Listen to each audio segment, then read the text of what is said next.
Right, hello there, folks, and welcome to another wonderful news and politics stream. I'm joined here by Tom. It's been, I want to say, a week or two since I've last chatted to you about politics of any description. So it's about time we jump on right in. Tom, see, look, I'm starting off. I'm putting you on the spot straight from the beginning now. What's the latest with Israel and Gaza at the moment? Because I've been paying some attention to it recently. I know, obviously, that I think in the past few days, Israel had announced that they were going to allow some aid through via airdrops. But at the same time, it's kind of seen as being still a fairly negligible amount. Also, I think today there was a video released of one of the Hamas prisoners looking rather emaciated as well. Have you got any, what's been happening with that in the past week or so? Yeah, as for the situation in Gaza, it's very bad, but it has been very bad more or less since day one, but it just gets worse and worse as time goes on. If there isn't already a famine to begin with, it's more or less on the brink of famine. There is severe malnutrition and severe starvation of all people who are in the strip itself. And there is still a de facto aid blockade that is still going on, at least on land. There is an air corridor that's been established by countries like the UK, Jordan, and the UAE, but the amount of aid that they drop is significantly negligible because there is only so much aid you can deliver via a cargo plane, and it's nowhere near enough compared to what a truck could deliver, especially at the same volume as well, because air transport logistics is significantly more complicated and more difficult than ground-based logistics, or whatever be. Hell, even sea-based logistics is a lot more effective than air-based logistics. Would So, we just quickly, would we describe then sort of like airdrops? Is that the equivalent of a sort of like an emergency sticking plaster kind of thing? basically, yeah. I mean, it is obviously better than nothing, but the amount is so low that it's just not enough to make any kind of a difference, unfortunately. There have been two videos over, I think, the past week now of Israeli hostages who also themselves look completely emaciated and in an extremely terrible state they're in. The first hostage video came out earlier this week, and that showed a very emaciated, very desperate Israeli man who also seems to have been subject to some form of torture as well. Because he was shown in that same video to be unable to even stand up, let alone walk, because there were bruises that were shown on his legs. So that has happened. The second video that came out showed a different but similarly emaciated man who was digging in the ground for some particular reason. I don't know why he was. There have been some claims that he was being forced to dig his own grave as part of a mock execution as a form of torture, but those were unverified as far as I know. So it's a really bleak situation for everybody involved. It's an extremely bleak situation for the Palestinians in Gaza who are starving and are severely malnourished. And it is an extremely bleak situation for the hostages who are pretty much in the same boat as the rest of the Palestinians in Gaza at the moment. I suppose for one thing as well, when it comes to the overall levels of whatever food is getting to that area, that's going to affect Palestinians and Israeli hostages alike, isn't it? Because it's just a matter of what's getting in there. Um, well, that said, I don't know exactly what conditions it is that the hostages are being kept in, whether or not they're being deliberately starved or whether they're just getting access to the same amount of food that the rest of Gaza is, which I guess in turn you could say is also being deliberately starved to a degree. I don't think But I mean, I could be wrong, but I don't think they're deliberately being starved because I think that Hamas still wants the hostages alive as a form of leverage against Israel. Because if all the hostages die, then Israel will have no reason whatsoever to hold back. I mean, they're already not holding back that much to begin with, but the concern for them is basically that if all the hostages are gone, then Israel has no reason to even pretend to negotiate a ceasefire and will just go all in with whatever munitions they haven't been using yet, as well as do a full mobilization, just completely invade the strip and occupy it indefinitely. So I don't think they want them dead, so I think it is more of a case that they are unable to feed them because there is so little food to begin with. But at the same time, it's worth noting that Hamas does not care for the welfare of the hostages at all. They want them alive, but anything beyond that is ultimately irrelevant to them. And it's clear from the conditions that the hostages are still being kept in at the moment, as well as some testimonies of them not being treated well in captivity either. I mean, you had the initial event which sort of set off this latest flare up in the conflict a couple of years ago, where Hamas, well, when they took the hostages in the first place, and I want to say about 1,000 people they killed as well during that attack over the course of that day or so. The number of Um, people that were killed was 1,200 people, 50-50 split between civilians and Israeli security forces of all types. And then they kidnapped around 250 hostages, around 200 of which have either been let go or killed during the conflict, and they have about 50 or 60 left alive that they're still keeping around at the moment. Okay, all right. So we've got about a fifth of the hostages still remaining. Then, obviously, in the wake of the Hamas attack, the massive bombardment that we've seen from Israel, I don't know if you've got approximate figures for sort of how many fatalities we've had since then. Number I'm assuming is it numbers numbering in sort of the low tens of thousands would be my guess, but I think you probably would know better than I do. Numbers are extremely hard to come by because of the fact that so much of the infrastructure, as well as governing system in Gaza, has been completely destroyed during the conflict, that no one is really able to get an exact estimate or even a guesstimate as to what exactly is going on there. Not to mention the fact that Israel has banned all journalists from entering the strip and has done pretty much from the outset of the conflict, so all we have is really guesstimates. The bare minimum figure that I've seen killed is 70,000 since the conflict began, but I've also seen numbers that when you factor in both direct and indirect deaths, which the exact definition of an indirect death is basically a death caused by the conflict that would have not happened had the conflict occurred but was not directly related to it. So, for example, someone who is either shot or killed in an explosion due to a bomb is a direct death.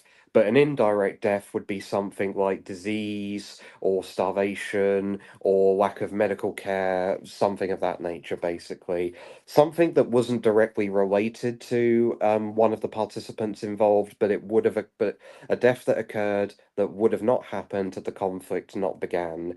And that number I've seen as high as the hundreds of thousands. One number I saw put it as high as up to 300,000. But again, that's just basic guesstimates on demographic data that has been got from the strip in time. But again, no one knows exactly for sure because there is no government system in place, no journalists are allowed in, so everybody is guessing. But the bare minimum dead is 60 to 70,000 Okay, then, since the thank you. conflict began. So we're looking in the ballpark then of the high tens of thousands to the low hundreds of thousands, potentially sort of all causes added together. Then with that great big disclaimer to say, obviously it's very difficult to tell because there's not that many reliable eyes on the ground. Oh, this is a very somber start to the stream. We are going to have some fun a little bit later, I promise you. Um, I want to talk a little bit about the response of some Western countries recently. Obviously, I think Trump has been well for starters, all of the Western countries are obviously anti-Hamas. That goes without saying. They all want to see Hamas gone. Trump has been, I'd say, he's been obviously quite closely allied with Netanyahu. I feel that Netanyahu possibly caught him slightly unawares with the attack on Iran a few weeks or months ago, whenever that was. But by and large, Trump is still pretty much behind him. Although I think recently he said along the lines of, Netanyahu needs to find a different way of doing what he's doing, talking about the starvation or what have you. But I don't know whether that's translating into any kind of pressure from the US or not. For European countries, I think France had said that they were going to recognise the state of Palestine at a conference in September, a UN conference, perhaps. Yeah, that's what they said. Yeah. Thank you. And then I think Canada has followed suit in recent days there as well. The UK, in typical Starmer fashion, has given a slightly more sort of nuanced approach, but I think they're trying to use it to wield whatever diplomatic pressure they potentially can, where they're basically saying we will recognise Palestine as a state in September unless Israel does the following things that we would like them to do towards kind of stopping what's going on at the moment. But obviously all expectations are Israel is not going to comply with that. So then I assume that we will end up joining France and Canada in recognising Palestine as a state. Do you want to talk a little bit about any of that for a moment, sort of what's been happening internationally recently? Yeah, I mean, France and Canada have basically said that in September they'll recognize Palestine as a state, regardless of what ends up happening on the ground in Gaza at the moment. But Starmer, in typical Starmer fashion, has come up with a solution that angers everybody and pleases nobody. He wants to recognize, he said that in September he will recognize a Palestinian state along with Canada and France, but he will not do that if Israel ends its blockade of Gaza and allows aid to go in at the same level as it did before this blockade began, which has basically angered everybody. Israelis and their supporters are angry because of him recognizing a Palestinian state and seeing it as rewarding Hamas for their actions on October 7th. And pro Palestine people are angry because why are you putting a condition on this, especially a condition that is as weak as this is? So it's angered Yeah. everybody and it's pleased nobody, which is typical Starmer fashion, to put it bluntly. Okay. So our government's responded within the usual way that we would expect the government to respond, I suppose you could say. Um, so right. The other thing, and I was hoping perhaps you could help unpick this for me a little bit, are the conditions at the moment that both Israel and Hamas have set out for the sort of cessation of hostilities. So on the part of Hamas, that would be releasing the hostages. On the part of Israel, it would be stop bombing and starving Gaza. Um, I think that Israel wants Hamas to disarm and disband. I think I'm right in saying that Hamas has said that they would not do that until a Palestinian state was recognized. But then one of the preconditions for a Palestinian state to be recognized properly, as far as Israel is concerned, and the international community again, maybe you can tell me, would be the fact that Hamas wouldn't be the ones running it either. Like a sort of a bit of a chicken and an egg situation. So kind of where are we at in terms of the two sides actually coming to some kind of an agreement, or do you think this thing's just going to get pushed to some really bitter end? Well, the conditions that both sides have placed on each other are basically unacceptable to both sides. Hamas's conditions are basically a full Israeli withdrawal from Gaza and an end to the land, air, and sea blockade that has been put upon the Strip, and and their end of the bargain is they will release all the hostages if that happens. Israel has basically said no to this and has said no Hamas, it must be dismantled and disbanded as an organization, and they won't recognize a Palestinian state under any circumstances because early back in 2024 they had a vote in the Israeli Knesset, which is their parliament, against any recognition of a Palestinian state, full stop, no matter what the circumstances are.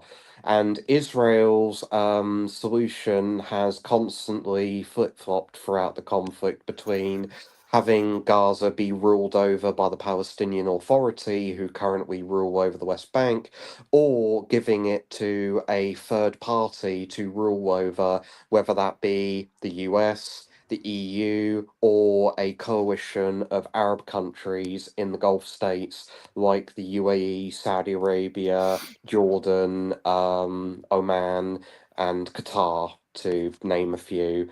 But that's what Israel's conditions have been. No recognition, either Palestinian Authority run it or a third party runs it, and they take care of everything that's done from that point forward. Okay, then.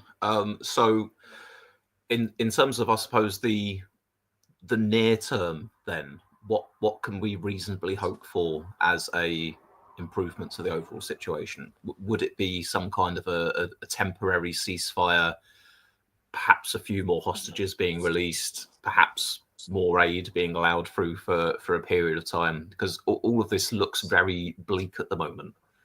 I'm struggling to see how it's improved on any time soon. I think that basically at this point, because of the political situation in both Israel and the US, the only thing that you can really expect is more of the same of what's been seen throughout this year, or at least since March onwards, because Israel has shown no sign whatsoever of ending their military campaign in Gaza. And the problem is that as more countries recognize Palestine, the more aggressive and more militaristic Israel gets, both at the society level and also in regards to its military operations in Gaza, which is something that's not uncommon in these kind of situations. The more and more a party in a conflict feels they're being backed into a corner, the more aggressive they get and the more they lash out. So it's not unusual to see that happen. And at the same time, Hamas is not willing to disband, is not willing to disarm, and wants to stay in power at the Gaza Strip at all costs, because their only goal at this point is just to survive as an organization, and everything else is worth sacrificing in order to maintain that from their perspective. And the US is showing no sign of changing course in regards to its support for Israel, especially under Trump and the Republicans, given how hardline they are on supporting Israel. And Trump has seemingly more or less washed his hands of this with regards to negotiations, because he basically views Hamas as intransigent and not willing to concede on anything. So he has basically let Netanyahu do whatever he feels is necessary in order to end the war. The only complaint he really has with Netanyahu at this point is that it's going too slow and he wants it to end it as quickly as possible.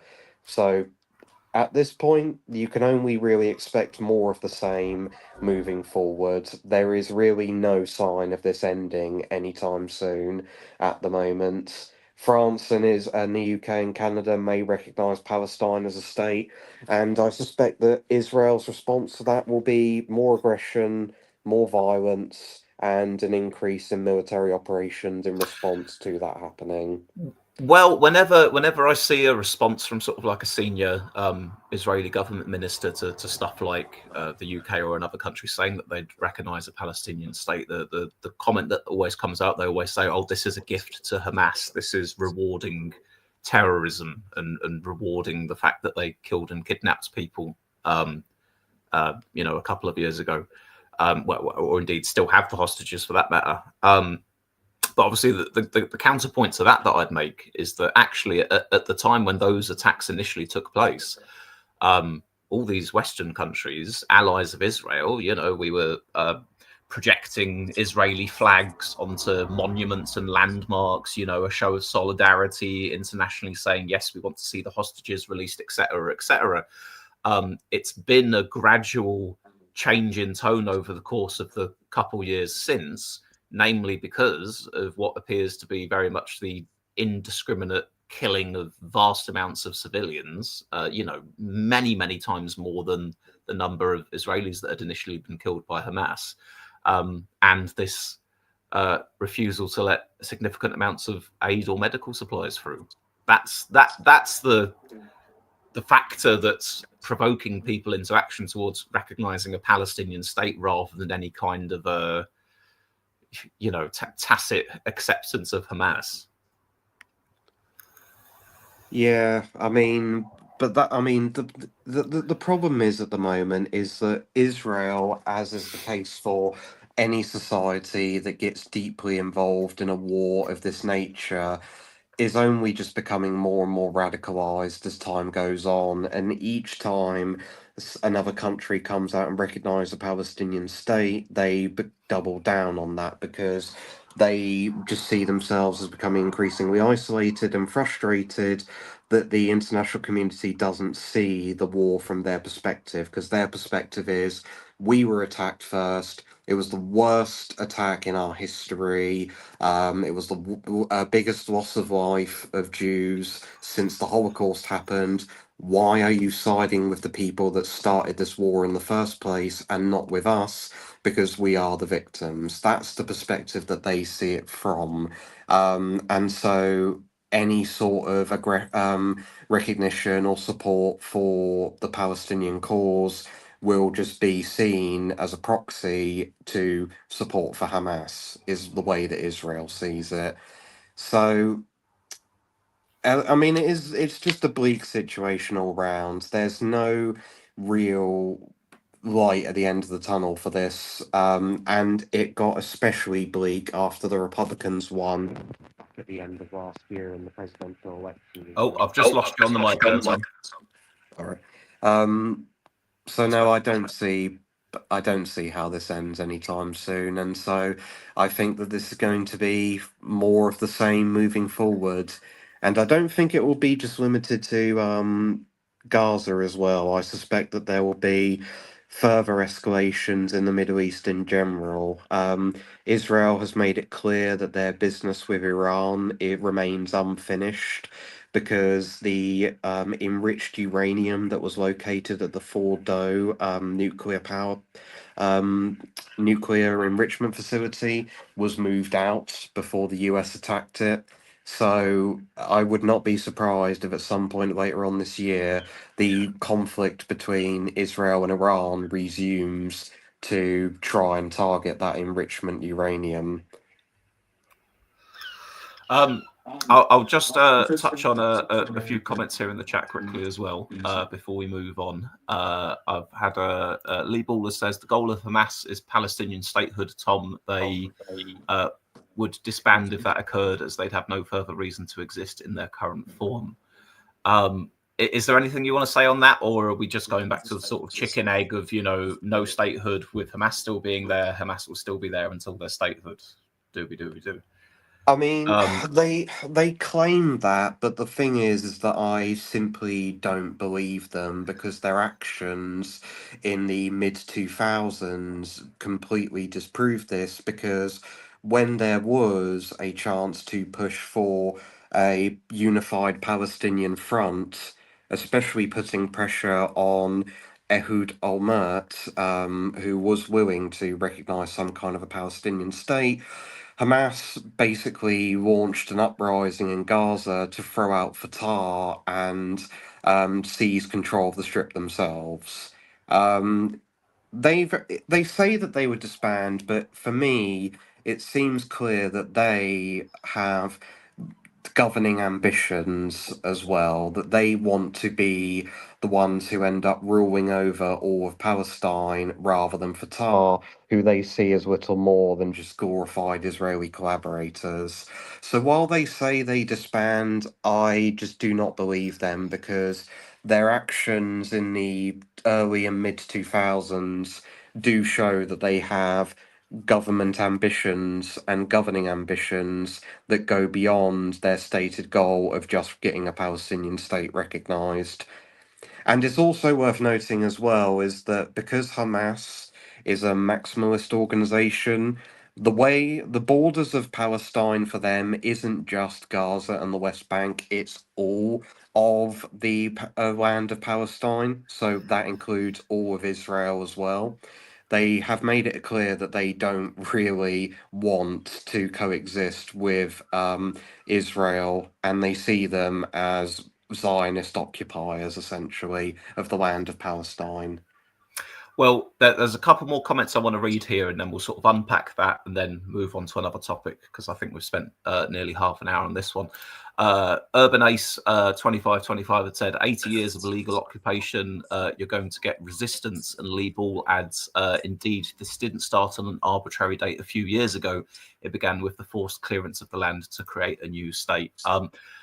Definitely worth mentioning, obviously, that in the context of what we've been talking about in the stream today, we're talking about the conflicts that arose specifically in the wake of the Hamas attacks a couple of years ago and the kidnappings. But obviously, this is a thing that has stretched on. It long predates Hamas. It goes all the way. I guess it goes all the way back to the creation of the Israeli state after World War II, doesn't? Was it after World War II? It was in the wake of the yeah. Well, it really Because depends upon how you want to define it, because this all goes back to the Balfour Declaration in 1917, when the British government said that they would recognise a Jewish speak up a little bit for me. that they would recognise a Jewish state within the land of Palestine. It all goes back to that, and the creation and the foundations for Israel began during the interwar period after World War One began, but then the country became a country in 1948.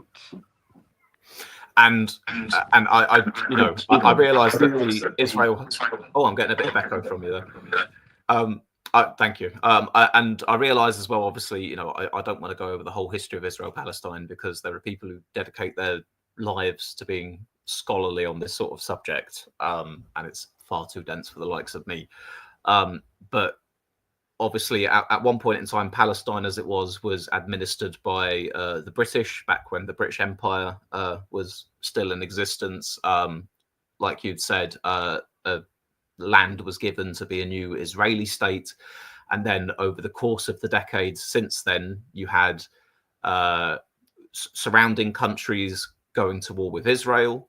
You also had Israel expanding its borders into areas that were designated as where the Palestinians lived. And then in sort of the more recent decades after that, you had they didn't just expand into Palestine, it's worth noting. They have also, in the past, expanded their borders into other countries as well. They control and have annexed the Golan Heights in Syria, and they also, for a 6-year period, occupied the Sinai Peninsula from Egypt, and did intend to annex and incorporate that as well, but couldn't after the Yom Kippur War, and Egypt forced them to give up the Sinai in exchange for recognition back in 1973.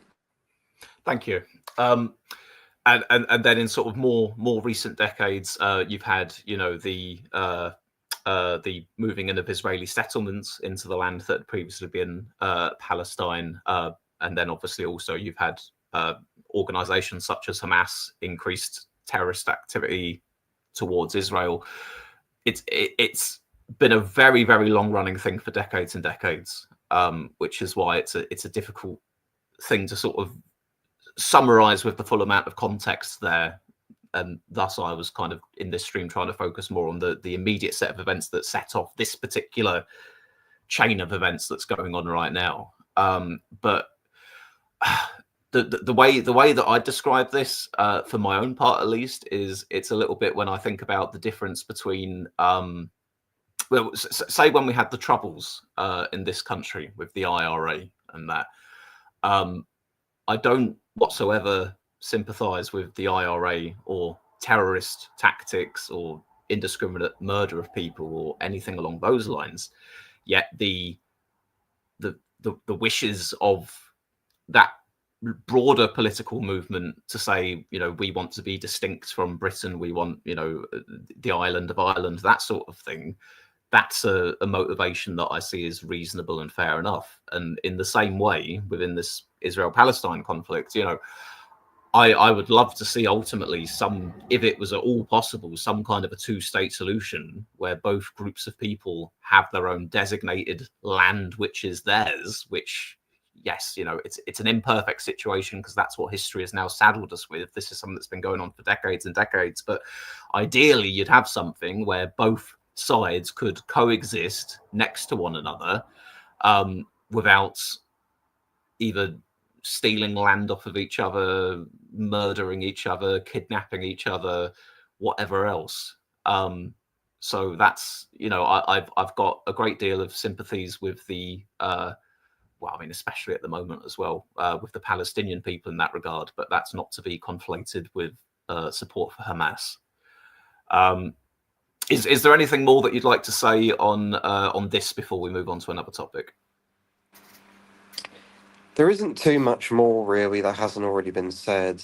But other than that, I just don't really see it improving anytime soon because both sides are committed to the most maximalist goals possible, and Israel is completely backed up by the US no matter what it does. So they won't change, and they don't really have much incentive to change, unfortunately. So I don't see how this ends either. That's the thing as well, because it doesn't seem like it has an end date. It seems like it's a sort of unending war, much like how the war on terror during the 2010s and 2000s was also an unending war because it was very loosely defined goals.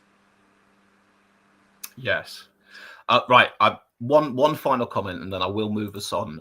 Lee Ball had said, Swiss focusing on the current conflict starting from 710 is exactly what the Israeli propagandists in their many forms want you to do as cover for atrocities preceding that. What I will say to that, Lee Ball, because I do want to move on from this, is that I don't feel I could probably be accused in either my coverage or my own personal views of being too in bed with the Israeli propagandists. Namely, that I think the Israeli propagandist line is that Israel has a right to defend itself. It will do whatever the hell it wants in order to defend itself. There's no starvation going on. And any criticism of what's happening right now is a gift to Hamas. And I hope at the very least we can acknowledge that that's very much not the line that we're touting here in our coverage, whilst still trying to take as much into context as possible. The So propagandist I'll just narrative pretty much always just boils down to Hamas, therefore we can do whatever we want. That's essentially the whole mentality. Whenever they do any kind of war crime or horrible action, the response is always Hamas. That's literally it every single time. I like Where how they you think used that they I like think how that you the used your Tom existence. Williams Gammon voice for saying Hamas there as well. Well, yeah, quite a Bringing few them of them like that, Hamas. but they basically they seem to have the belief that a militant organization of 30,000 people, or at least that's how many they had pre-war anyway, committing a terrorist attack means that therefore all Palestinians are guilty and we can just punish the whole population with some of the worst things that humans can do to each other no matter what. That seems to be the logic of Israeli propagandists. I mean, I think I don't know if I mentioned this in the stream yet already, but the thing to keep in mind is, as much as we're speaking of Hamas as a terrorist organization, which they absolutely are, the Israeli government in its current iteration is, I think Netanyahu is at the very least in coalition with very distinctly far right elements within the Israeli body politic. So they're a pretty extreme bunch themselves at the moment. Well, I mean, yeah, they are pretty much an extremist government in every sense of the word. I mean, you've got people within it like Itamar Ben-Gvir and Bezalel Smotrich or Smotrich, who are extremists, extreme far right, hyper expansionists who want to just conquer all of Gaza and the West Bank and drive out all the Palestinians into Egypt and Jordan. That's what they've openly said, and Netanyahu is in coalition with those people and is perfectly happy to be in coalition with those people. So the Israeli government themselves is an extremist government in every sense of the word, and their horrendous coalition partners are proof of this. Okay, I'm going to draw a line under that particular conflict for the time being, because no doubt we're going to have plenty to talk about at some point in the future on this again.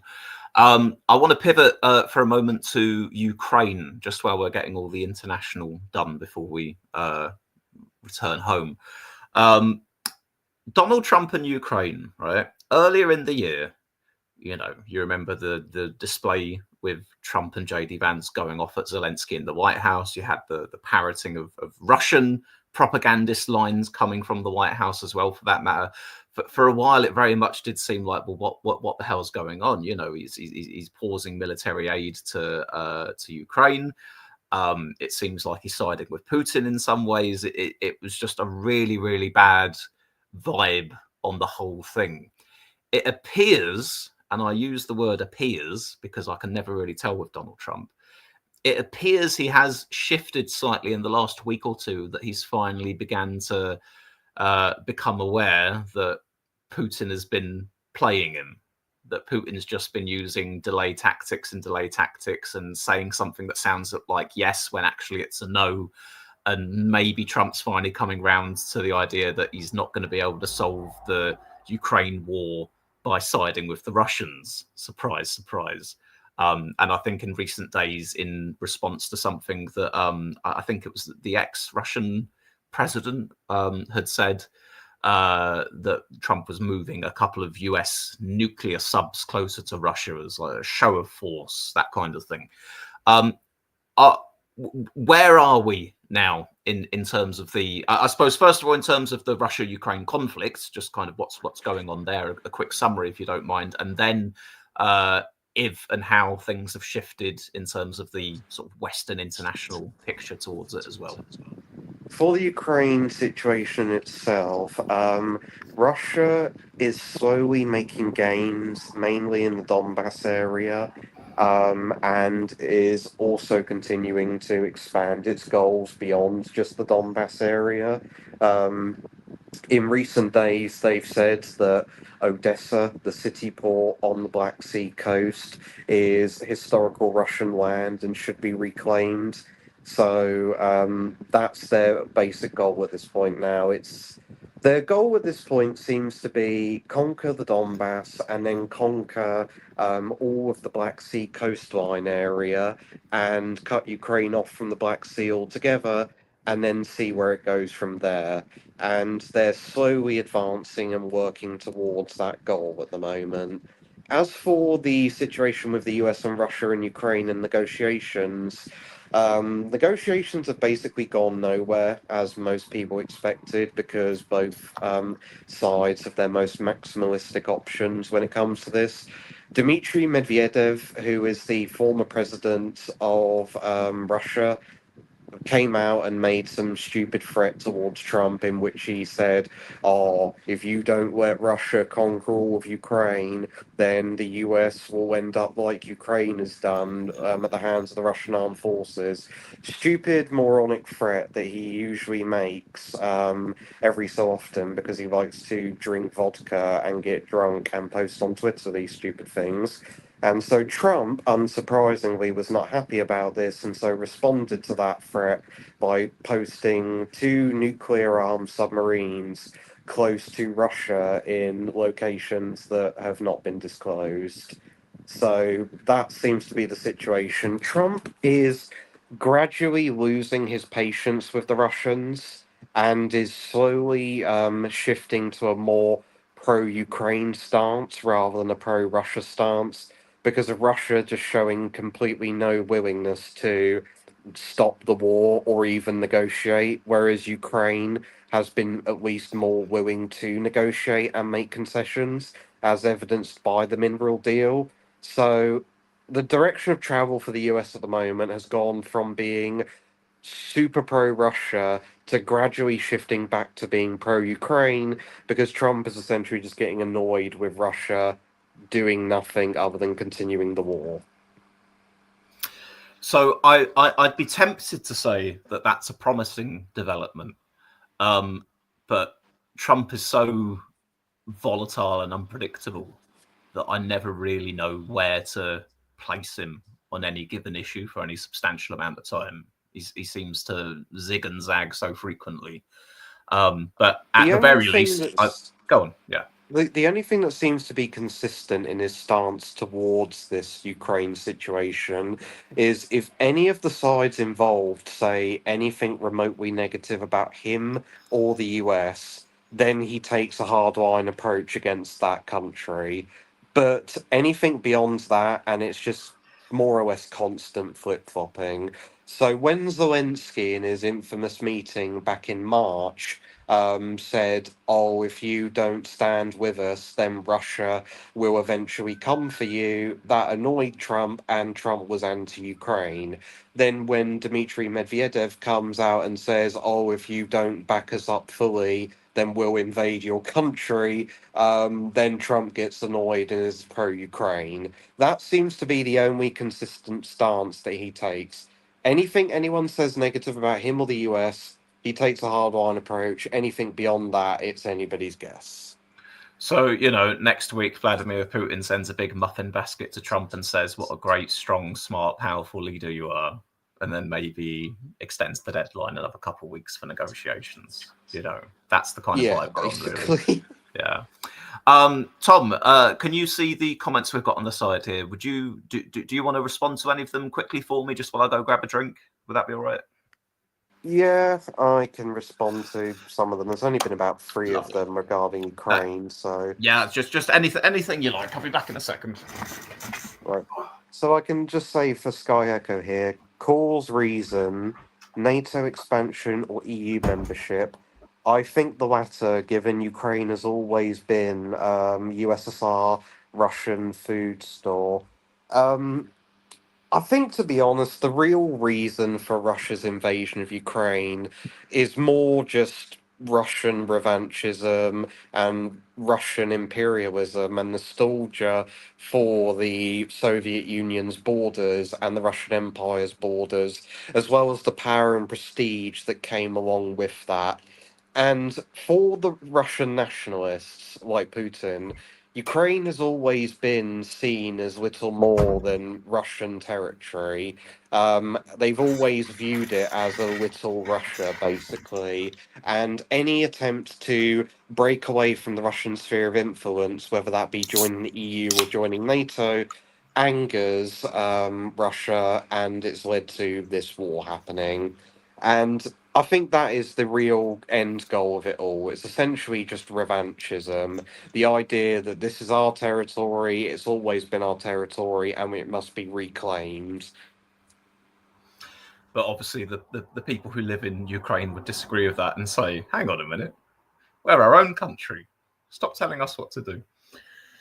Yeah, of course. That and the Western Yeah. response is basically the complete opposite of this. It's like, no, Ukraine is not Russian territory, and it's not little Russia. It's an independent sovereign state, and it should be able to choose whatever destiny that it decides for itself, independent of Russia or the US or the EU or anybody. That's their stance on it, basically, which has led to the war occurring. Quickly before we change topics, Igneous has said, "What drink have you got, Swiss?" I have today got a dragon energy drink. Normally I drink zero sugar energy drinks, but these were like 4 for £2 in Heron Foods, so couldn't resist a deal. All right then, I'm sorry going to pivot us back towards slightly more domestic politics, but one last thing before we go. Have you seen or at least heard about this South Park Donald Trump episode that came out about a week ago? I have heard of it, yeah. It was basically a South Park episode that was mocking and ridiculing Trump, which is something that South Park has been doing since, well, ever since South Park was ever established. Like, the South Park's what would you describe it? Motto or focus has basically something along those natures. Has always basically been everybody and anybody is fair game for mockery. That has more or Yes. less always been their way of doing things, and they've mocked And everybody across the world. oh, Um, they've lived up to it big time. I mean, they went after Al Gore on global warming back before climate change was a more established fact that everyone, well, I say everyone, most people kind of understood. They went for the Mormons. They got in trouble about depicting the Prophet Muhammad in an episode or two. They got in trouble with celebrities, and like you say, recently, previously they had their character Mr. Garrison as like the stand-in for Donald Trump a few years back. They just sort of oranged up his face, but did all the Trump style rhetoric. But this one's quite unique because see, this is where we're coming into my forte. You're international politics. I'm adult animated cartoons. But what they did recently is they actually, instead of just having a stand-in for Trump, they had a literal Trump depiction. They were using like photorealistic images of Trump's face. They had his sort of big yapping mouth like they do with the Canadian characters. But specifically what was interesting is that they presented Trump in the same way that they used to present their character of Saddam Hussein back in the very early run of the show. I don't know if you've ever seen the South Park movie or not, but in that, the main antagonist of the film, well, one of the antagonists of the film kind of is Saddam Hussein. And he's in hell in a relationship with Satan. And Satan's like Satan's like sort of a battered housewife compared to Saddam Hussein. Saddam Hussein's a real shitty piece of work. And what they've done with this Trump episode is they've literally one for one, they've done the same voice for Trump that they did for Saddam Hussein, the same mannerisms, all of that kind of shit, the same kind of dynamic with Satan as well. But the whole thing that they've revolved the episode around is the fact that Donald Trump will sue anyone who says that he's got a small penis. And the whole White House is adorned with all these portraits of Donald Trump with this tiny genitalia on it. And there's a really quite graphic, disgusting sequence in the back end of the episode that actually has sort of like an AI. I don't know. I think they've done something to put like Donald Trump's face on someone else's body, and they've got like this dude walking naked through the desert, and it actually shows his dick as well, which is probably the most crude and crass I've ever seen South Park at, to be honest. But what I liked about it is that what's said so often in the age of Donald Trump is that it's very difficult to satirize Trump because so much of what Trump does and says is so batshit beyond the sort of thing that you'd think to come up with as a parody.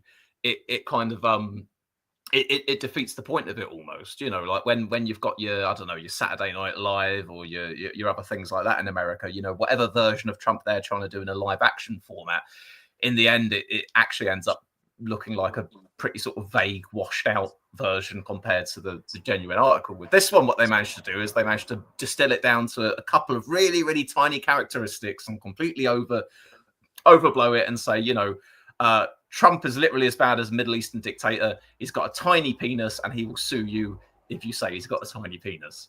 And what they did in doing that is they immediately threw the bait out to the White House, and the White House went, "Oh, this is no one watches South Park anymore. The cartoon hasn't been relevant for ages." Blah blah blah blah blah. Almost kind of inviting them to sue them or something. And this episode was done right after they just signed a new deal with Paramount for 50 more episodes for $1.5 billion. And they took some shots at Paramount as well for having bent the knee to Trump recently as well. So I kind of just wanted to touch on that for no other reason than just to say I thought it was quite funny.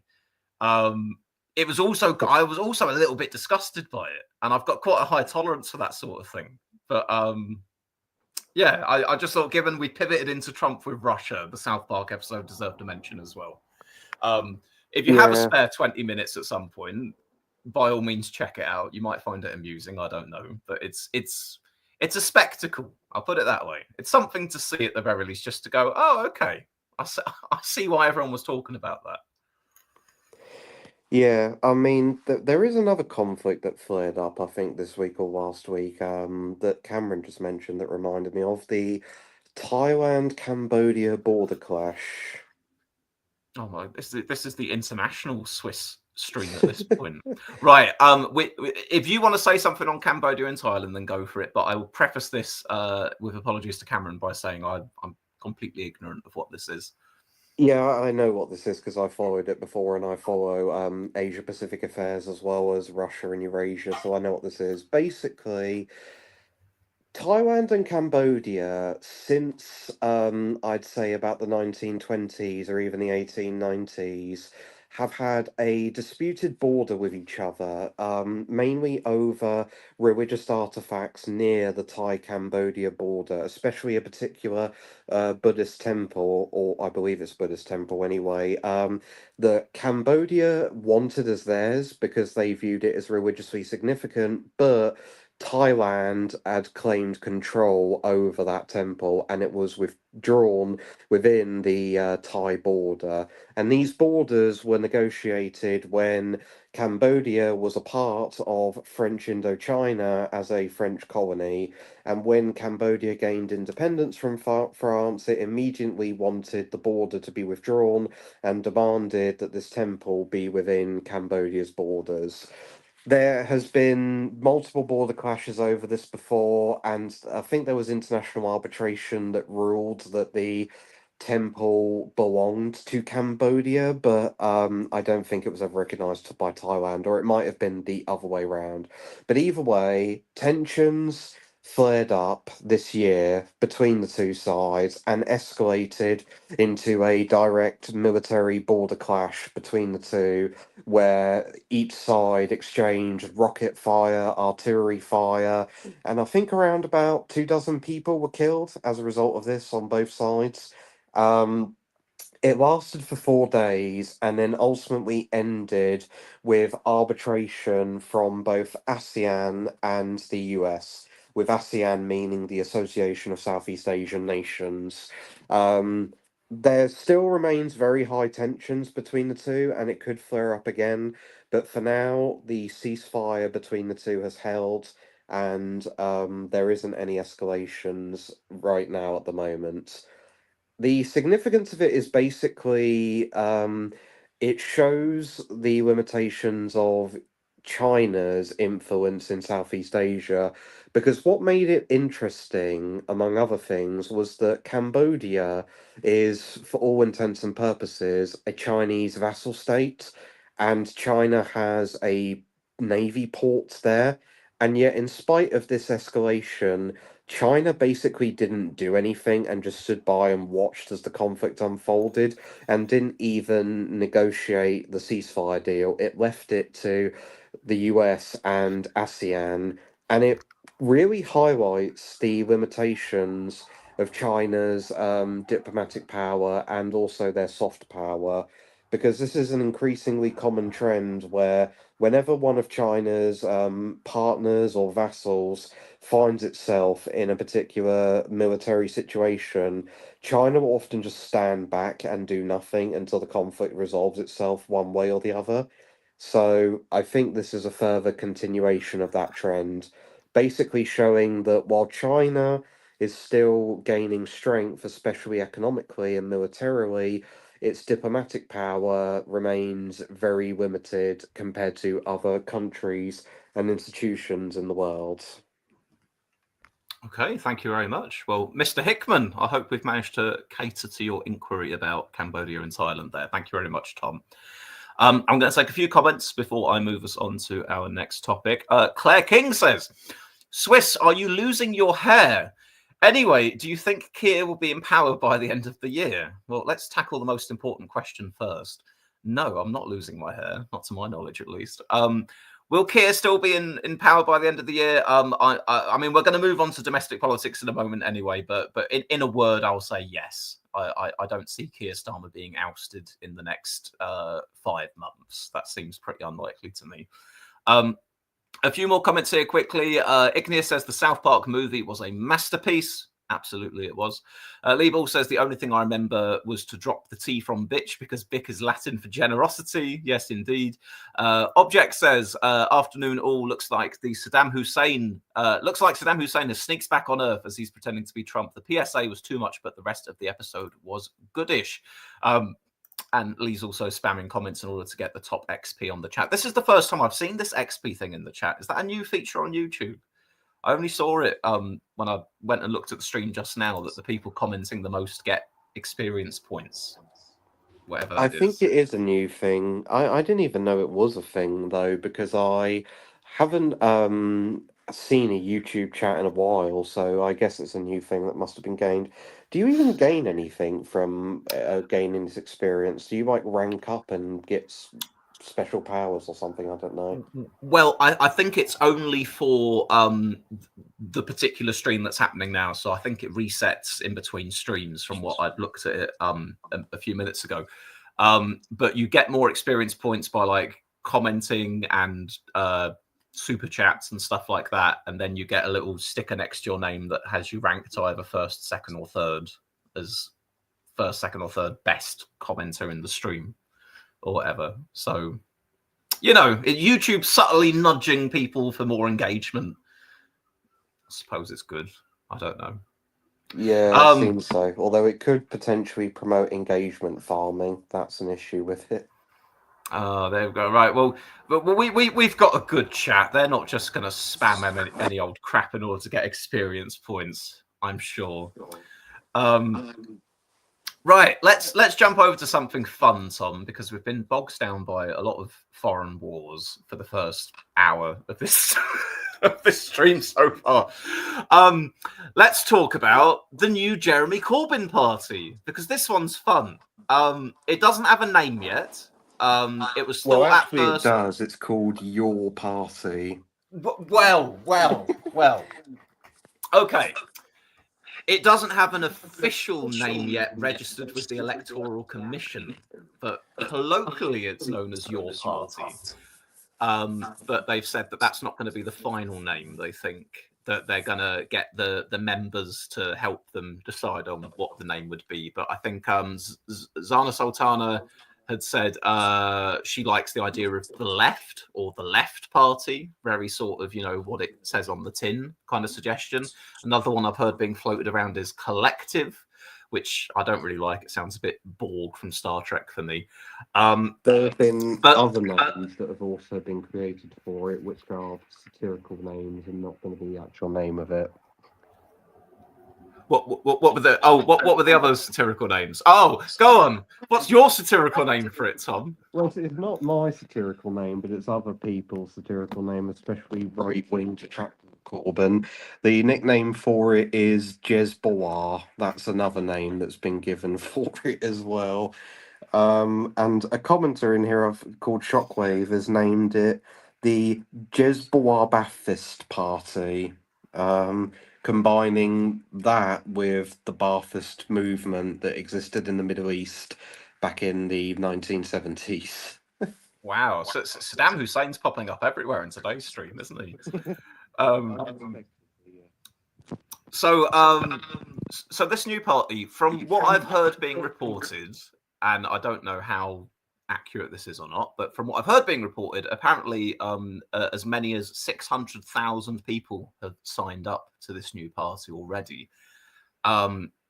which I can't comment on the exact numbers, but what I can say at the very least was that certainly when Corbyn was in charge of Labour saw a pretty hefty uptick in their membership. So it's believable enough to me that at the very least they could be generating quite a bit of buzz, and they maybe do have in the hundreds of thousands of people that have already joined or signed up.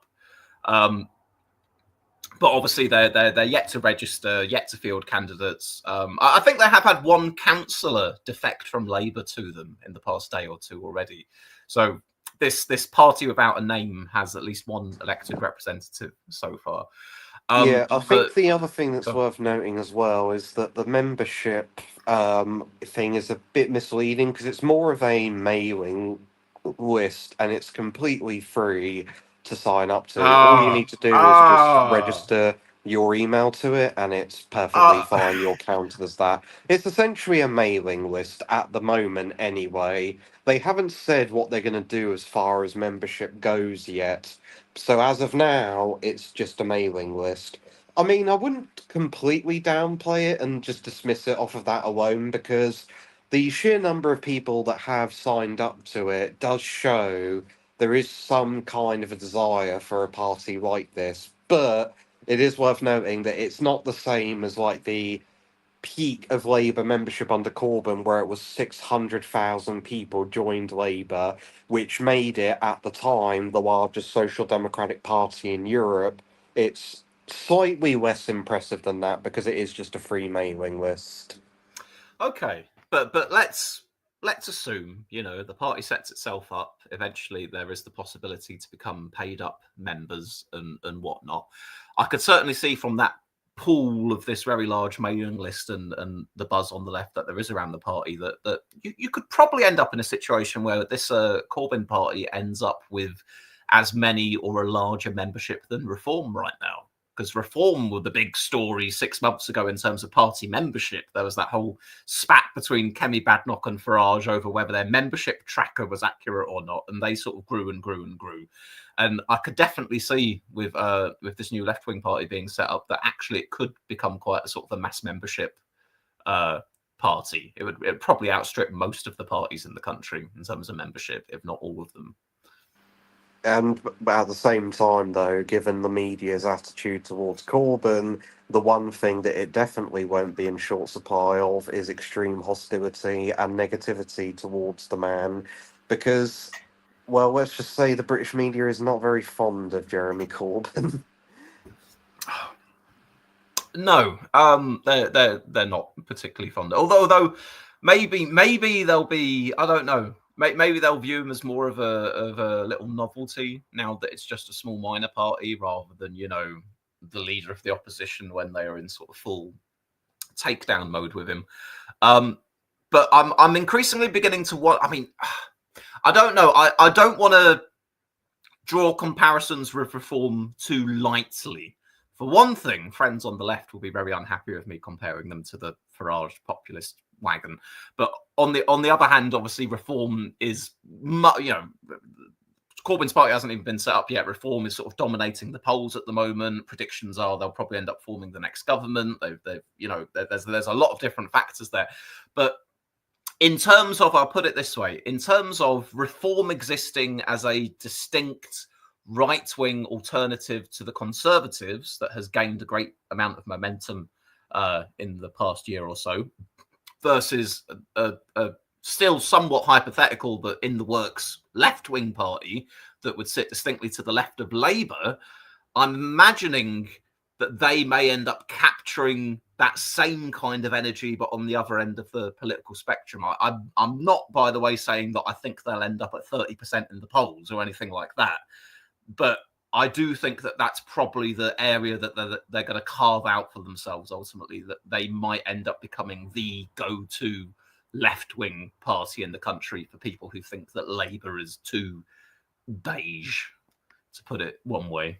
I think that the one thing they will do is they will completely destroy the Green Party, because that's what happened when Corbyn was leader of Labour. Like, when Corbyn was leader of Labour, the Green Party struggled to get above 3% of the vote.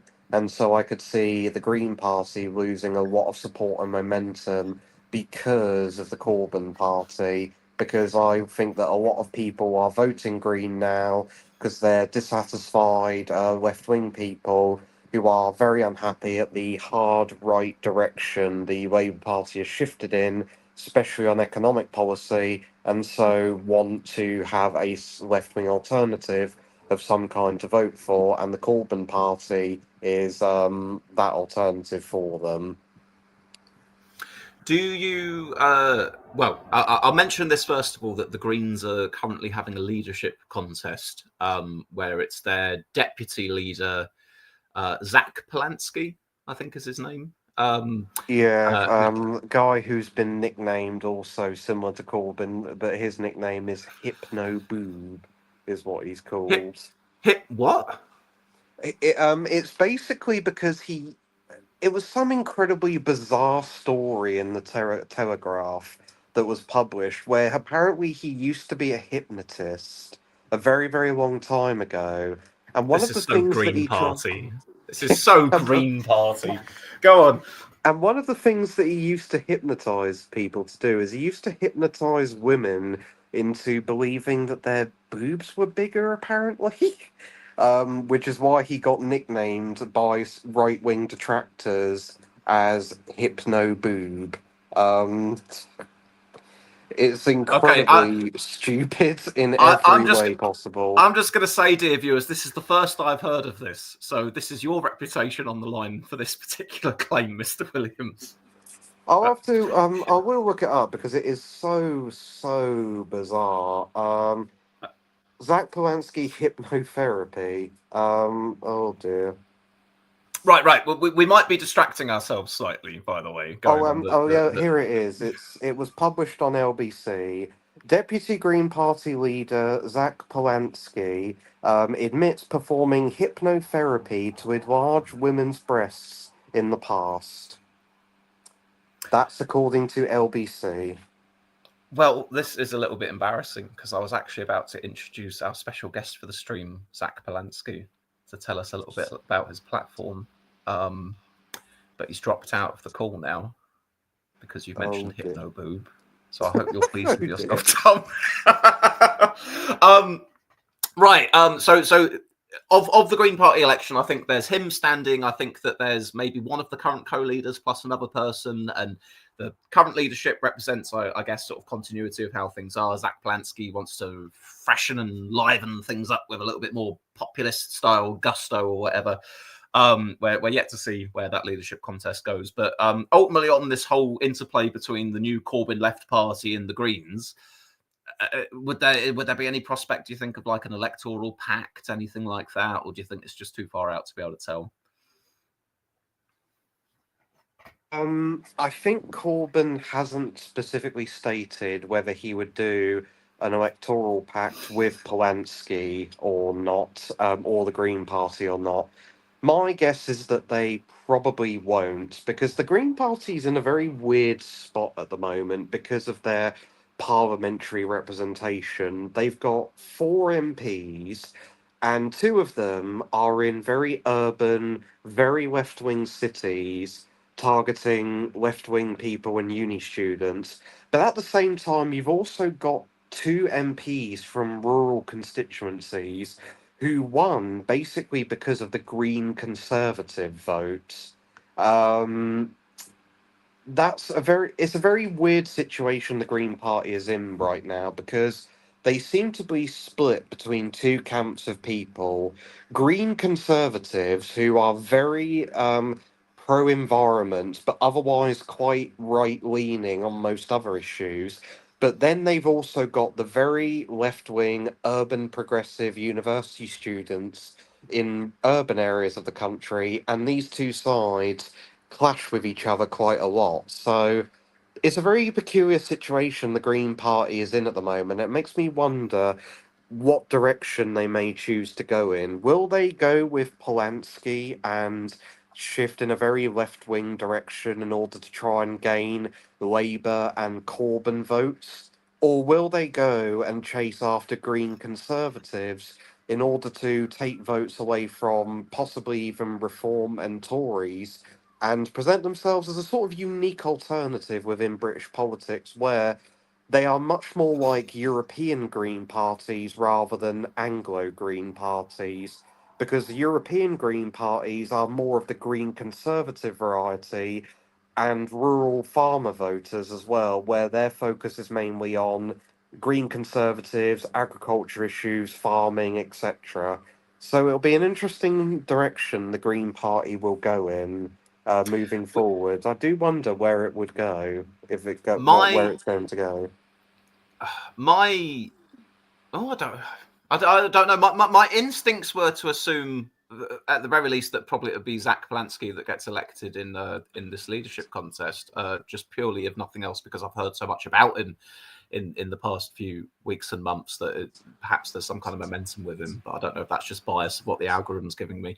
But I guess obviously if the Corbyn party then comes along, they might have to calibrate themselves to decide, right, do we try and make ourselves distinct from them? Do we try and tack more left to win back voters? Do we try to look at some sort of an alliance? I don't know. The one observation I will make, though, is that, and again, this is the first past the post system that we're still in. And yet, if we end up in a situation where you've got Reform, the Tories, Labour, the Liberal Democrats, the Greens, the yet to be named Jeremy Corbyn party, and then adding in your SNPs and your Pleiades and your other stuff elsewhere, something's going to have to give with one or more of these parties kind of losing out quite a bit, because it's like the voters that will vote for some of these parties, it's kind of like I'm imagining in my head like a series of like little intersecting Venn diagrams, a bunch of overlapping circles where there are Reform voters and Tory voters that overlap somewhat, and then maybe your Green voters, but then also overlapping with Labour, but then also overlapping with the Tories a little bit in the area you're talking. The Lib Dems, they're fudging around somewhere with the Greens and Labour and maybe the Tories. There's a lot of different things there, but the more and more parties that appear on the scene, surely someone's going to end up having to get squeezed on the left. Because we've seen Reform come along to sort of, supersede as the party of the right, and the Tories are, I mean, where are the Tories at the moment? Like 20% in the polls on a good day? Is that where they're looking right now? I think Labour now is hovering between 22 to 24% of the vote at the moment. They're polling very, very badly at the moment, which and they're getting worse over time because Reform recently has seen a bit of a surge because of poor economic performance and Labour infighting over welfare reform. So Labour's seen a decrease in their polling recently, and Reform has seen an increase in their polling. So the Tories then high teens, maybe just about brushing 20, Labour low 20s. That's kind of where we are with both of them at the moment. Yeah, that's where they are at the moment. Reform are polling around 31%, Labour's polling around 24%, and the Tories are just nowhere. They're like 18%, incredibly bad polling, and they've just fallen off a cliff. I'm just going to bring up our little Wikipedia article on the side here, just to have just to add some visualization for the dear viewers. So here's our sort of poll of polls tracker here, where the line graph is always like a week or so behind the times. So where we presently are might be a little bit different, but this is the rough picture. Reform out in front. Labour nonetheless down. I mean, they're in second, and you can go, oh, I suppose they're in second, good for them, but they're down by so much compared to the election.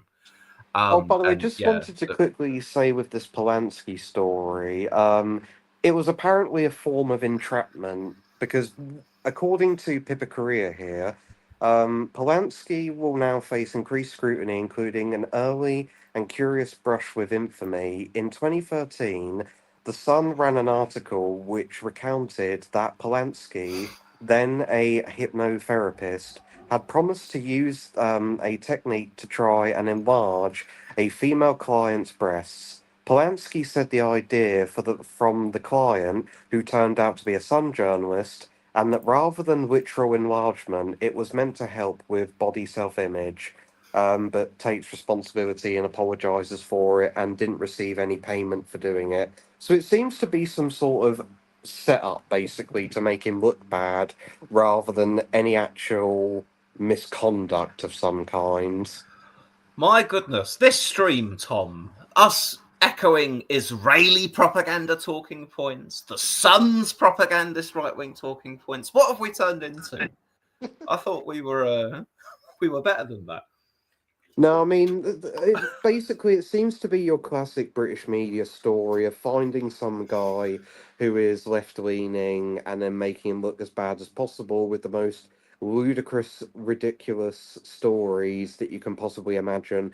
Looking at this story now, it seems to basically be the Green Party's version of the Jeremy Corbyn as a Czech spy story nonsense that was published back in 2018, if you remember that old bit of trivia.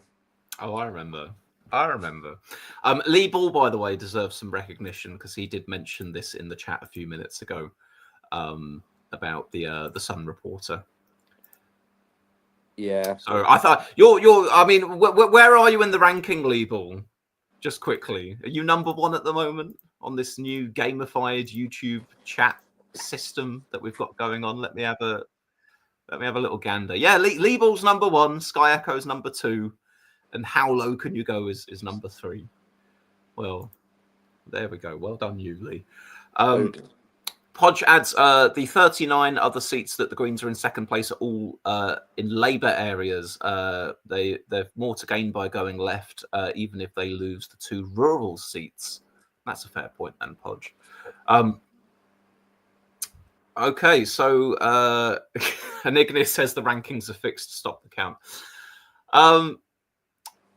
Do you have any ideas or suggestions for what this new left-wing party ought to be called? I think that the suggestion of the left party or the left is serviceable enough.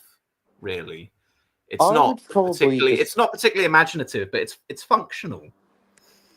I would probably just call it the Left Party, to be honest with you. It's maybe a bit generic, but the reason why I would say it should be called the Left Party is because it reminds me of German Die Linke, which is basically the German word for the left. It's the same sort of thing. So I would say probably just call it the Left Party in order to draw inspiration from Die Linke in Germany.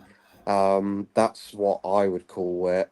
But if I had to guess what it will probably be called, I think the Collective is probably what it will be called more than likely because it supports Corbyn's sort of collectivist ideology, but also I think that what Corbyn will try and do is he will try and bring trade unions into the mix, in particular, Unite the Union, because Unite the Union and the Labour Party have been at odds with each other for the past year now on a whole bunch of different issues, but in particular, the Birmingham bin strike. Because Labour's taken a hardline stance against it, whereas Unite the Union has been siding with the strikers because they're part of the union. So I think Corbyn will probably try and name it the Collective so that it can be a sort of collective of left wing and trade union movements working together towards a greater goal. That's what I think they'll probably go for in the end. Okay. Well, notwithstanding the interesting point that you're making there about the new party potentially trying to court the trade unions, which would certainly be a thing to keep an eye on, I will revert back to my earlier point that I think the Collective is a bad name because I will be forced to meme them as being the Borg Collective from Star Trek. they're throwing that at my lap if they do that. I will take a few from the chat here, what these guys are saying about it. Igneous says Left League. Skullman says the Jezbollah Alliance. Liebel says, we need to give more attention to that one. Liebel says, I like Progress.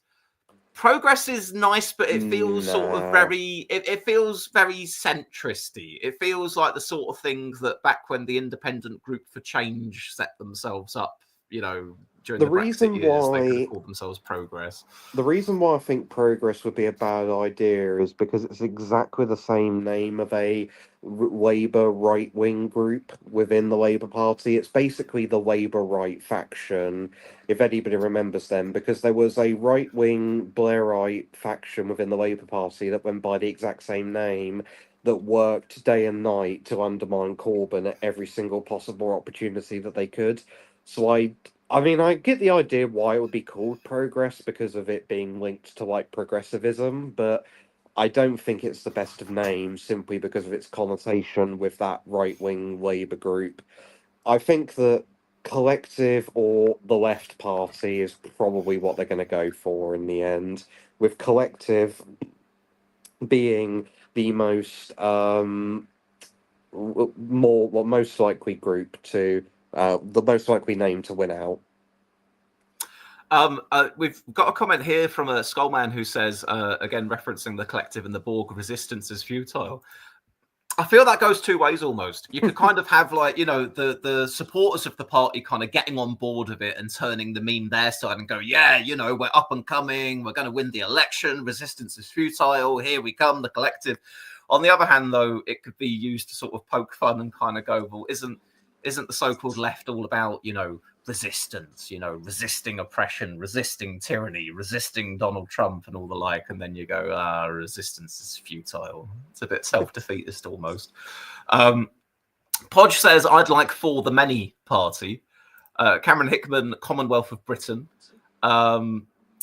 Josh T says, I hope Zara Sultana isn't co-leader. She tweeted at Sky News calling them sexist and Islamophobic just for saying she's untested and highly ambitious.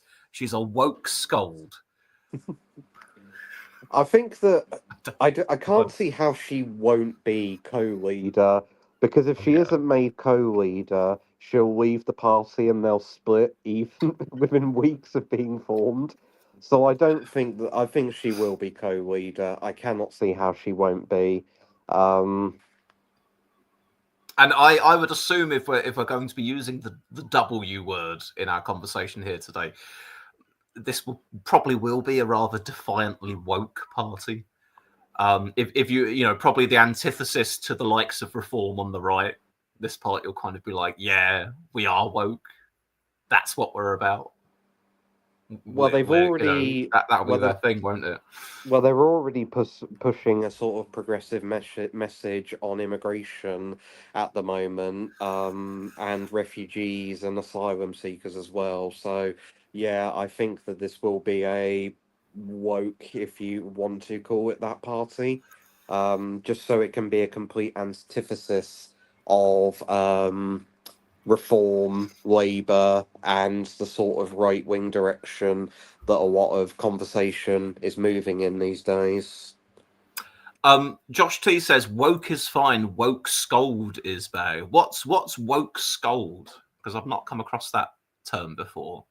I always thought they were. I thought they were one and the same. I just thought that woke was short for woke scolds. Oh, Shockwave wins the chat. He calls it the Wokers Party. The Wokers Party. Very good. Very good. George Galloway will be contacting his lawyers, though. And Podge says, saw one of the independent MPs tweeting he's socially conservative because he's Muslim. Will be interesting to see how he fits into the new. That's an interesting little dynamic to consider, isn't it? Sort of like your typified sort of progressive left-wing type politics, whereas a number of these independents that Corbyn is working with, obviously they're united on the issue of Gaza, but if a lot of these guys are sort of Muslim backgrounds, and if indeed they are more socially conservative than the rest of them in the party, then that could be interesting to see where things go. Maybe you'd get some defections to the Workers' Party. Who knows? Possibly. God, if the left didn't need to be more split. Well, that is a dynamic that I think that will be interesting to see, because you're already seeing a bit of a schism emerge there, because you've got the sort of more progressive far left types who are within the party who are pushing back against the more socially conservative aspect of the party, and basically saying that they don't want a quote reactionary fifth column unquote party faction within the party. So it'll be interesting to see how that dynamic goes moving forward, because I do think that a lot of those people, as they're colloquially known, Gaza independents, will want to join this party, and Corbyn has been working with them on quite a lot of stuff. So it'll be interesting to see how that dynamic goes moving forward. I think that it will be ignored mostly so long as the issue with Gaza continues. But afterwards, if it ever ends, it'll be interesting to see how that schism ends up going, if it indeed evolves into a schism. Is there anything else we want to touch on before we go? Because I'm aware that we're coming up to about an hour and a half or so. Apparently Josh T said Woke scold is the new term for SJWs, but woke just means awake to social injustice. This is the problem with a word like woke. You've got the way in which basically you've got a bunch of different ways that people define it, depending on the way that they feel about what they think the word represents. Some people think you know you could have some people who kind of use woke as a label for anything vaguely progressive or left leaning or alert to injustice. You could have some people who think woke is the excesses or the people that want to try and control the things that you say and do because of those views. You could have people who they themselves are alert to injustice and they would say, well, I don't mind being called woke because I consider it a good thing. You know, for me at least, generally, I use the word woke in a negative connotation to describe when the progressive left goes too far in some aspects. But then again, I probably do band it around a bit more freely than that as well. The thing that I find annoying in a way is that we don't have a good catch-all word for what I describe as the reactionary right-wing equivalent to woke is. The stuff that we've got going on now about all the great moral panics that they try and whip up in the culture wars at the moment. I don't feel that we've got a word to describe the right wing doing that's as effective and easily transmissible as labeling stuff on the left as being wokers. So I've heard some people call it literally just right wing woke. But I don't know if you've heard anything or you've got any suggestions. We're having a big stream where we're just naming things today. But I think most people just colloquially call it as MAGA, and then just add yeah, variations of that based on countries. Like for MAGA works. MAGA example, works. yeah, MAGA works. That's another one.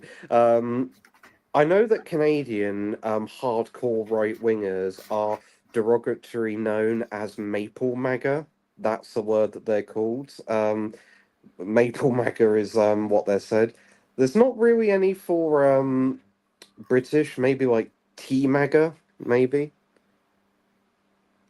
Not too Uh, sure though. But either way, I think MAGA is just used as like a catch-all term for people on the hard right of politics, and then it just varies from country to country. I see. Well, yeah, I think MAGA works because I think when I've been, for example, when I've talked about reform in the past, I've usually banded around the phrase British MAGA in relation to some things I've discussed with them. So, you know, yeah, whatever. It works. I suppose the point that I'm trying to say is I would like to think of myself kind of hopefully positioned somewhat equidistant away from both the wokeness and the magness in reasonable proportions, but the dear viewers are free to make up their own minds about that. Also, Ofwat, the water regulator, is apparently being disbanded because they're shit. Just throwing a bit more news in there quickly for you before we go. Discussions, but the elephant in the room is people whispering, "What about nationalisation? You know, don't just disband the regulator. What about doing something else?" But there's not many moves towards that right Oh, now. you got not a single chance of that happening under Labour, that's for sure. No, that would be far too radical a decision to be made by this government.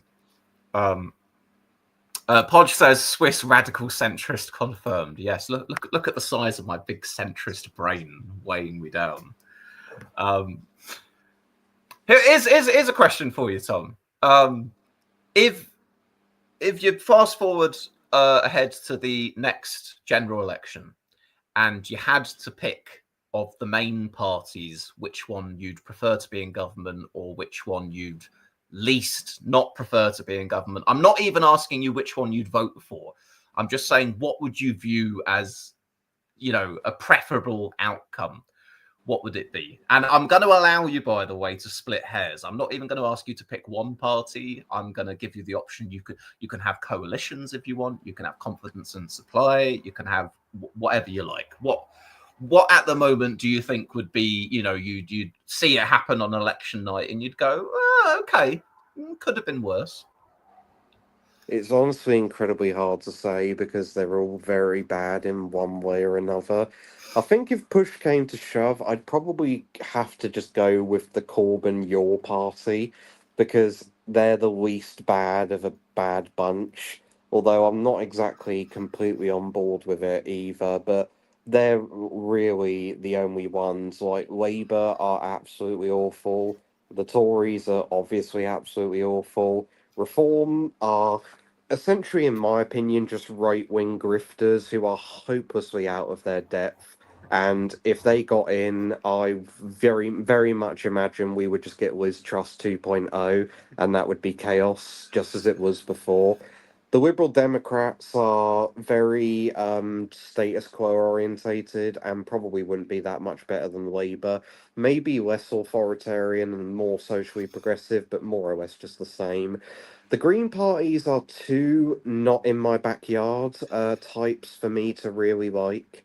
And so the only person that's really left as the best of a bad bunch is Corbyn's Your Party, really. Okay. I'll say quickly before I respond as well. To the viewers in the chat, by all means, feel free to answer this question yourselves. I know that we've got a diverse viewership, so it'll be interesting to see the variegated preferences of you guys. I think for me, I don't think I could go for Corbyn's Your Party. I think there's as much as a lot of my instincts, certainly economically at the very least, are pulling leftwards from where we presently are, and they would be a very strong force for that. There's too much baggage with Corbyn and some of the other. I'm not going to use the word woke. I'm going to behave myself after we brought the W word into the conversation today. But there's just ways in which I think that lot kind of go too far in certain things. What I really would have liked when Starmer first came along is, at first I thought that, naively perhaps, I thought that Starmer was going to be somewhere in between like a Corbyn and a Blair. He was going to be like soft left, and obviously he didn't really end up being that. Not from what I'd I've been honestly expecting at the argue at very this least. stage that he's more right wing than even Tony Blair was, and that is saying quite a lot, to be honest. But anyway, to return to the original question I'd asked, what would my preference be come the next election? This is the problem, right? I don't want to see reform in. I really don't want to see reform in. The one thing that I think reform has over the other parties, the one issue that I think they probably win on, is immigration. I suspect that reform would get in and they would actually break a few eggs in order to sort out things like the illegal boat crossings, and they're probably the only party that would come in and do something about that. So that's a big minus point on all of the other parties, because that is one of it's not the only issue, but it's one of the issues of the day. But I'm not a single issue voter, and I certainly don't want British MAGA Grifty McGrifterson in number 10 Downing Street. I think right at the very bottom of the list, though, even lower than reform for me, would be the Tories. Because the Tories are just nothing. The Tories are not only were they horribly incompetent during their time in government, they're going to be pale imitations of reform and sort of vague continued status quo crap. So the Tories in office in any shape or form would probably be the absolute worst scenario, and then reform a little bit after that for me. Their genius I think solution now, the Tories, is seemingly just copy wholesale what that Argentina libertarian guy is doing. That seems to be their next genius plan. But no, I mean, I do agree with you there. I think the party at the moment in mainstream politics, anyway, that's right at the bottom of them all is the Tories. The only silver lining that the Tories have is Robert Jenrick is very good on planning, permission, and housing, but outside of that, they are the absolute depths with regards to everything. They are just appallingly bad, and their 14 years in office are a perfect proof as to how terrible they are. I think my preference come the next election at the moment would be Labour forced into a coalition with parties to the left of them, because that kind of would pull Starmer, assuming Starmer's still in at that point, but it would kind of pull Labour more in the direction that I'd hoped that I'd be getting from Labour in the first place.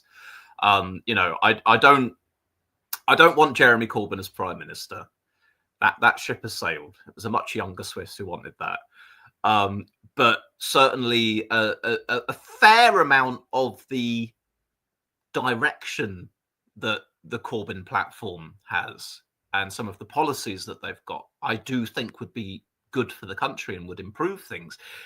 It just needs to be tapered ever so slightly by some of those, reality bound pencil pushers that we get so frequently at the top of the Labour Party. So I guess my preference would be I'm just going to do a big stamp and say a big grand coalition of the left. Maybe reform comes along and really threatens everyone at the next general election, but maybe if you have like Labour plus the Corbyn party, maybe the Lib Dems thrown in there or whatever, but some amalgamation of that makes it into Downing Street, and you could call it maybe they're able to sort of sand off each other's rough edges a little bit. The Corbyn influence makes Labour a little bit less bland and faux right wing that they've been recently. The Lib Dems are there nudging in for a little bit more electoral reform. Labour's there to kind of stop Gaza from nationalising everything on day one. That's what I'd hope for, maybe a mix of that, something that equates out to something soft left and social democratic in the end. You could call it the Civic Coalition. That's what it could be called. The Civic Coalition. The Civic Collective. Collective. All right then. I'll have a look at in the chat here and see if any of these guys had anything to say on it. Lee Ball said, "Wait, Swiss, you're abandoning the outdoor pool single issue position." Oh no, absolutely not, Lee Ball. But that's for local government. But I will. I'm getting in the habit of writing letters to my MP, so that pool needs to happen. Josh T says, "I would take the Tories over Reform, in all honesty." Podge says, "Is Generic still able?" I think I can understand where Josh T is coming from in saying that, which is I'm assuming, Josh, that you're saying it in the same way that I would view it, as being that Reform is that much more culture war-y, that much more right-wing, that much more likely to go too far in some places, that you'd want something more moderate in place instead of it. I absolutely recognise that. I think the reason I personally put the Tories at the absolute bottom, it's not for me to say I've got any real love for wanting Reform to be in power. It's just the fact that the Tories at the moment appear to be a pale imitation of Reform, and they've got a track record of gross incompetence whilst in government recently as well. It's like they've got nothing working for them, really. For me, I think the reason why I despise the Tories far more than I do Reform is because Reform, at the very least, have a very tiny number of issues where they're not that bad compared to the Tories. Like, Reform recently, largely because they've picked up an increasing amount of support in the Red Wall, have shifted more towards a redistributive approach to economic policy, in rhetoric at least. And I also think that, though this is a very silly reason, I also think that some Reform MPs and the Reform government would be rather amusing compared to the Tories, because you would have Lee Anderson, who'd probably be the Chancellor, who would be uploading videos of bacon sarnies going, "Oh, look away, vegans, don't think you like this."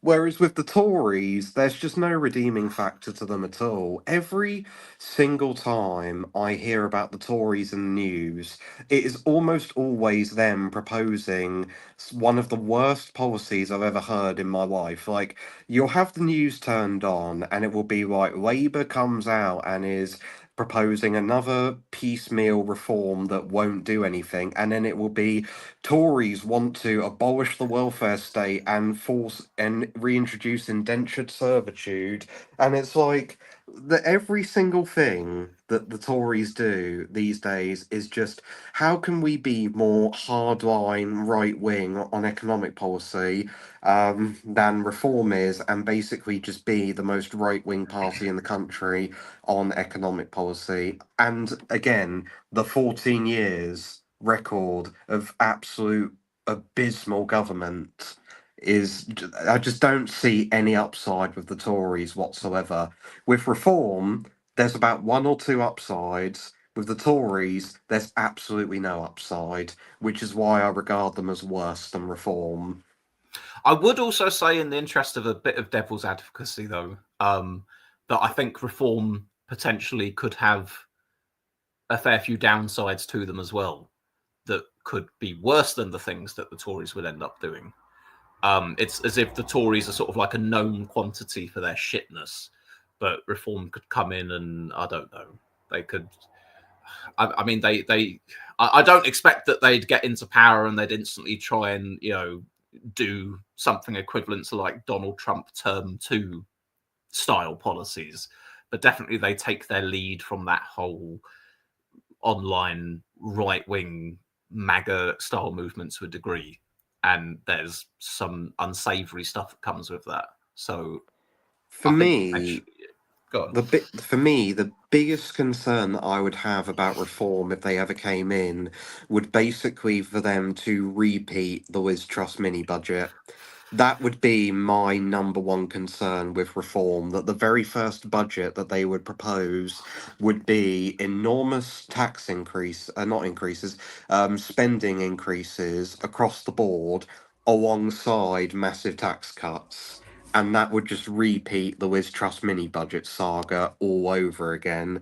That is my number one concern with Reform, that they would just completely tank the country's economy and permanently ruin the economic reputation of this country to the point where no foreign investor would ever trust us ever again, and foreign investment would just completely dry up, and we would have zero ability to have any kind of economic growth whatsoever.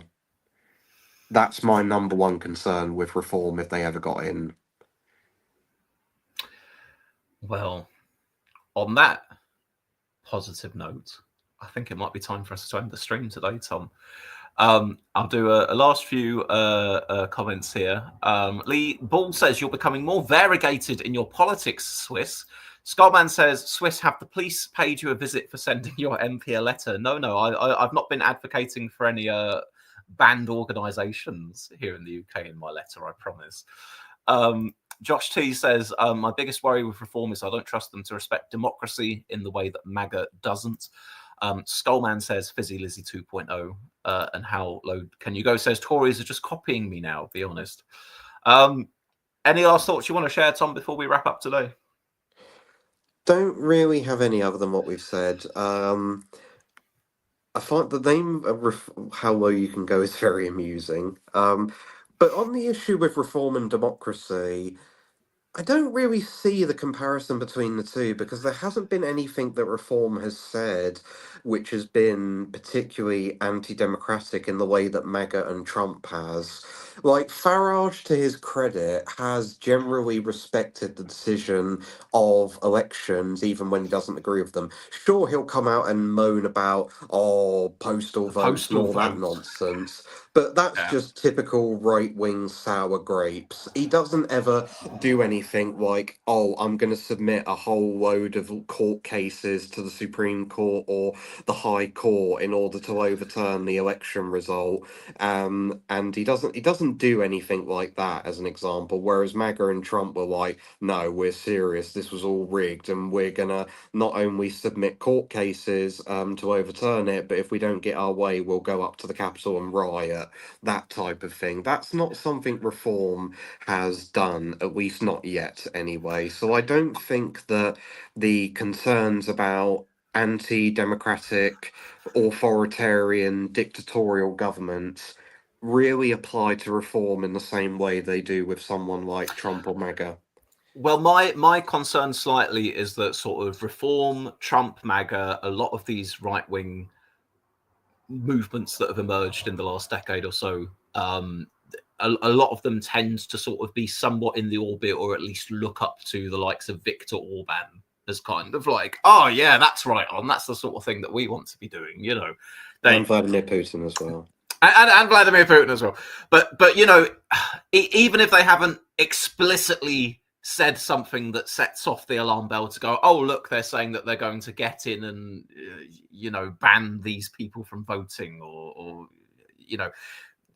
take control over the BBC to pump out purely government propaganda or whatever. But my point being, it's the unknown unknowns that are there. It's the things that I worry that could exist or end up coming in that float around within that ideological space that they maybe haven't said explicitly thus far, but nonetheless might still be stuff that they'd be considering. But that's the problem. You're speaking about things that you don't know about, only the possibility of things that could happen. I'll say quickly as well, Object of Hate added a comment that said, got to say, Labour are so good at growing the economy these days.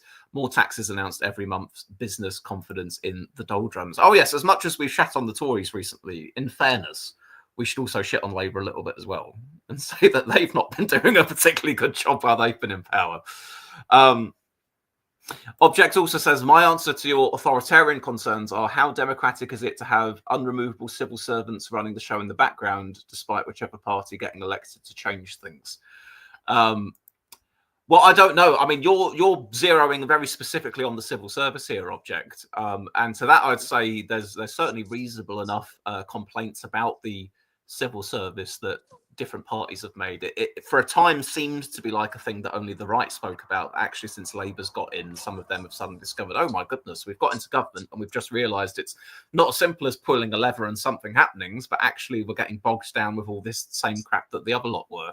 So, some form of reforms to the civil service I don't have a particular issue with, but I wasn't really focusing in on the civil service particularly there. Was there anything you wanted to say there on that one, Tom, before we go?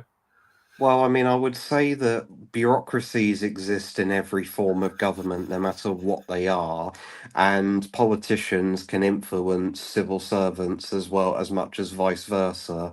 And I would also say that in certain cases, like with the MAGA example, I don't foresee how it's any particularly more democratic to hollow out the civil service and replace it with a bunch of loyalists who will obey your every whim and command, no matter what it may be.